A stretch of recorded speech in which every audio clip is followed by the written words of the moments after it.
What do you do when you're down in the dumps and can't seem to find pleasure in anything?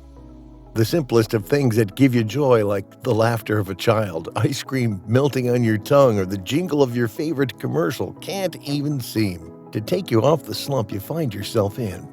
Is it possible that you find yourself a lot more immersed in negative thoughts than usual? You do not have to keep struggling with this crisis alone. There are ways to deal with negative thoughts and live a healthy and happy life. You will find these methods in this video, so keep watching.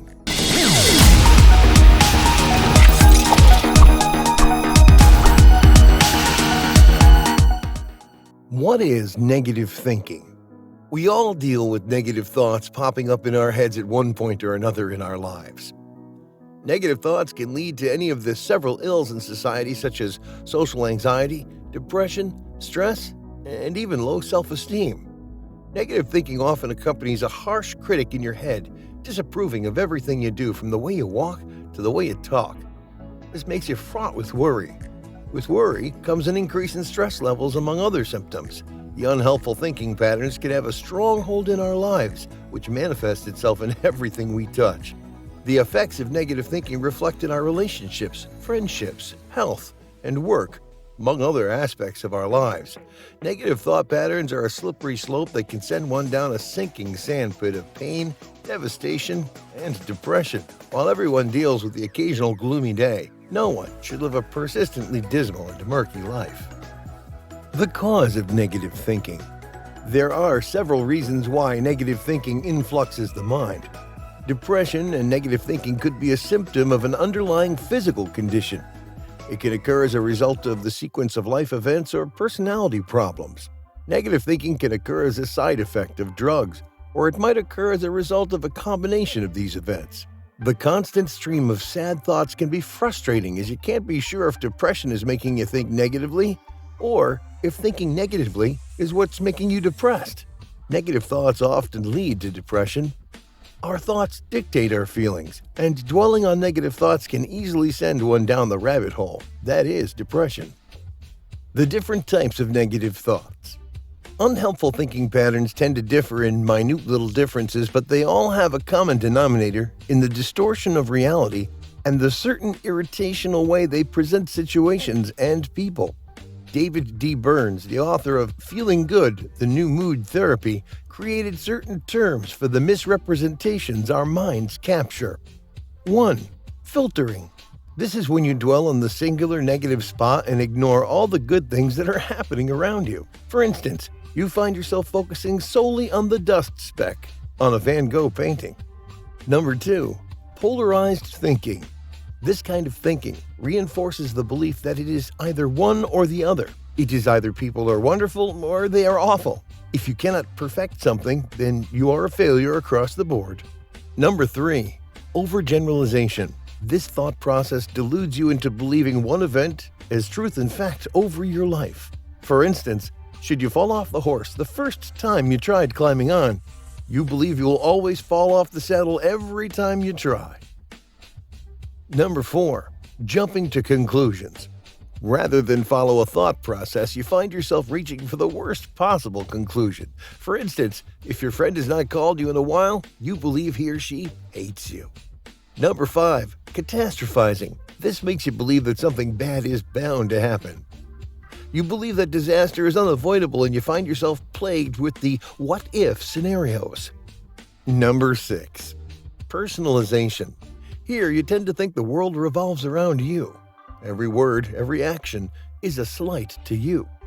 For instance, you would think the only reason why your friend took up running is that he knows how much you hate running.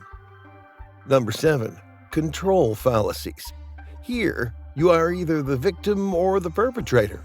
It is either the external forces have decided to gang up against you, or the happiness of everyone around you rests on your shoulders. Number 8. The fallacy of fairness. Here, you stand as the only one with a sense of what is fair. With your individualized sense of fairness, you are sure that you are being treated unfairly. Number 9. Blaming. Everything that has happened to you is either someone else's fault or you are the cause of all their pain. Number 10. Shoulds. This line of thinking creates rules of engagement for several aspects of life. These rules must be obeyed by everyone around you.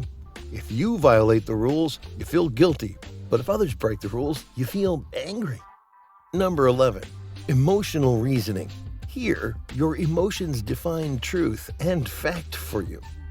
Therefore, if you feel ugly, you're ugly. Number 12. Fallacy of change. You believe that the only way to make yourself happy is to change those around you. Number 13. Global labeling. This is an extreme form of generalization laden with exaggerations and emotionally loaded labels. With this thought process, you label yourself and others based on specific events. For instance, if you fail a quiz, you're thinking of yourself as a lifelong loser. Number 14. Always being right. Here, you cannot abide by the thought that you might not be on the right side of an argument. Because you simply cannot be wrong, you will do everything it takes to win an argument. Number 15. The heavens reward fallacy. Here you buy into the thought process that once you work hard and sacrifice for something, you will be rewarded.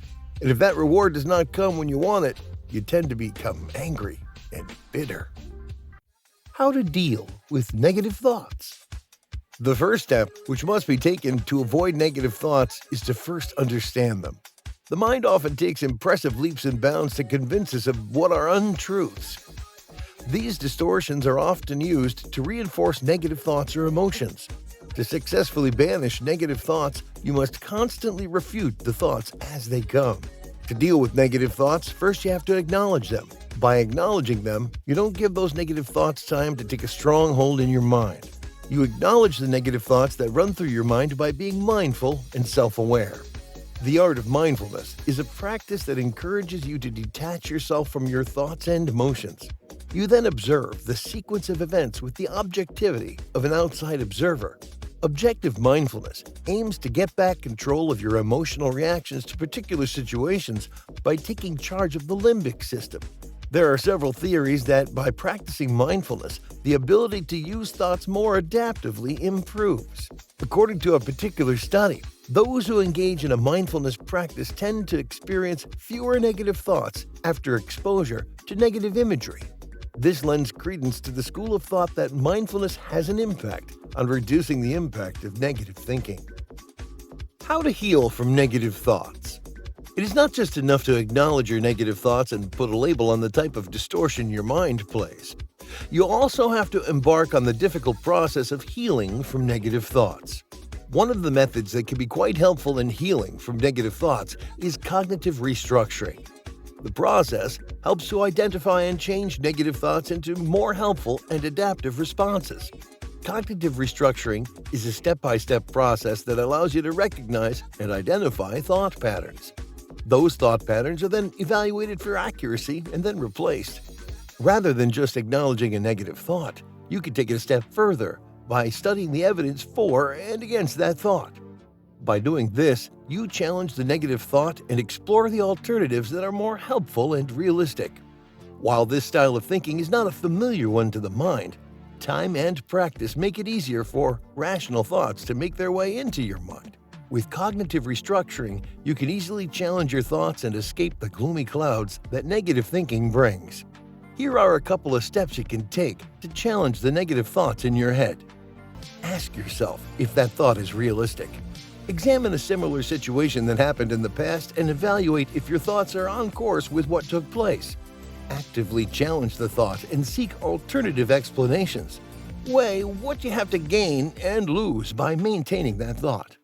Recognize if the thought occurred as a result of a cognitive distortion, like catastrophizing. Think of what you'd tell a friend who has the same thought. Another way you can heal from negative thoughts is to avoid thought stopping. Thought stopping can be considered the direct opposite of mindfulness. It means you are constantly on the lookout for negative thoughts and work on destroying them. While it might seem like a good plan, the problem with thought stopping is that the more you try to stop the negative thoughts from rising, the more they will surface. This is a phenomenon known as thought rebounding. What makes this different from mindfulness is that mindfulness acknowledges the negative thoughts but gives them less weight and reduces the impacts they will have on you. According to experts, The thoughts that arise from thought rebounding can be far more damaging than the original thoughts. To that end, those experts advise dealing with the negative thoughts directly rather than to bury them. While it may seem like thought stopping is a good idea in the short term, its long-term effect does not make it preferable. Thought diaries can also be helpful when it comes to dealing with and healing from negative thoughts.